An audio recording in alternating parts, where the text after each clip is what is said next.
Alors, qui suis-je? Euh, je suis un artiste luxembourgeois, j'ai 37 ans et demi. Ça fait 31 ans et demi que je peins. Et pour moi, la peinture, le dessin ont toujours été mon moyen d'expression. Quand j'étais petit, j'avais, mais comme je pense beaucoup d'enfants, des difficultés à lire, à écrire, à s'exprimer. Et très tôt, je me suis rendu compte que le dessin était un moyen pour moi de m'exprimer à travers les langues. Voilà, je ne suis pas non plus très doué pour les langues, mais le dessin est quelque chose de merveilleux. Parce que, immédiatement, pour un monde de voyants, tout de suite, on a une information, on a un message. Et je me suis dit, ben voilà, je vais dessiner et je vais peindre, et après photographier, et maintenant sculpter, et écrire un peu, tout ce que j'aime, tout ce que j'ai envie de montrer, ce que j'ai envie de partager. Et c'est comme ça que tout mon fil et toute ma vie en fait a été dessinée sur cette idée de comment s'exprimer et comment partager les émotions.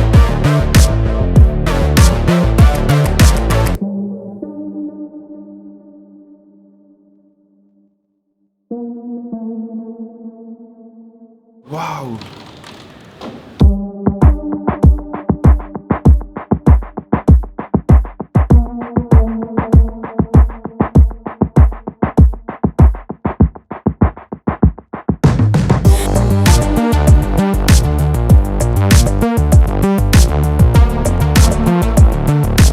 Pour moi, ce qui est assez magique dans l'entrepreneuriat, dans l'idée d'être indépendant, dans l'idée de créer, de partager, c'est justement de pouvoir, même si, alors évidemment il y a des difficultés, c'est pas toujours, voilà, c'est pas une sinécure, mais c'est génial parce qu'on contribue à la vie de la société.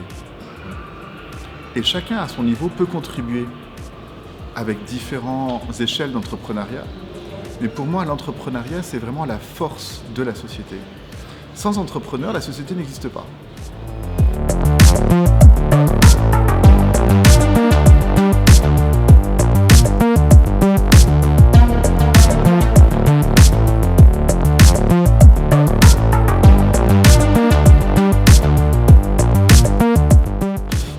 Je pense qu'en fait, pour moi, les grandes thématiques, c'est vraiment l'idée de voir comment est-ce qu'on peut réagir quand on est confronté à la peur.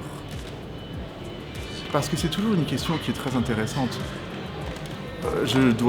Si je prends mon exemple, je dois gérer des contrats d'avocat, je dois gérer en fait évidemment toute la partie comptable, je dois gérer la partie fournisseur, je dois gérer ma propre partie qui est la partie création, mais qui dépend aussi forcément de beaucoup de choses. Je dois gérer les banques. Donc de temps en temps, on peut être face à une certaine forme de stress ou de crainte. Et l'idée, c'est de dire comment est-ce qu'on gère cela. Ça, je pense que c'est un point qui est important. Un autre point, c'est aussi de se rendre compte qu'on n'est jamais seul. Comme je le disais, on vit en société et on crée en société. Et un entrepreneur n'est pas entrepreneur seul.